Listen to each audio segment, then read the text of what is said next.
স্বামী মারা যাওয়ার সাথে সাথে কি স্ত্রীর নাকের দুল, কানের দুল, হাতের বালা এগুলো খুলে ফেলতে হবে? নবী করিম সাল্লাল্লাহু আলাইহি ওয়াসাল্লাম ইবনে হাদিস থেকে আমরা জানতে পারি, কোরআনে কারীমের আয়াত থেকে আমরা জানতে পারি, একজন স্ত্রী তার স্বামীর মৃত্যুর পর 4 মাস 10 দিন পর্যন্ত তিনি ইদ্যত পালন করবেন, শোক পালন করবেন। কয়দিন?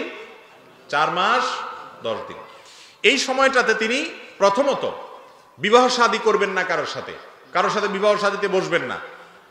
আর যদি তার গর্ভে কোনো সন্তান থাকে তাহলে সেক্ষেত্রে সন্তান প্রসব হওয়া পর্যন্ত এই বিধান চলবে, 4 মাস 10 দিন না।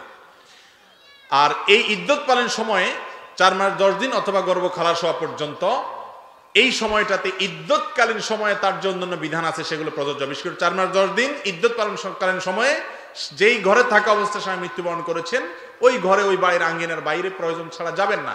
সাজগোজ অতিরিক্ত করবেন না। সাধারণভাবে যে পোশাক আশাক পরেন সেগুলো পরবেন, কোনো অসুবিধা নেই। অনেকে মনে করে সাদা পোশাক পরে থাকতে হবে, না, এমন কোনো কথা নেই। সাধারণ পোশাক আশাক তিনি যেগুলো বাসা বাড়িতে পরেন ওগুলো পরে থাকবেন।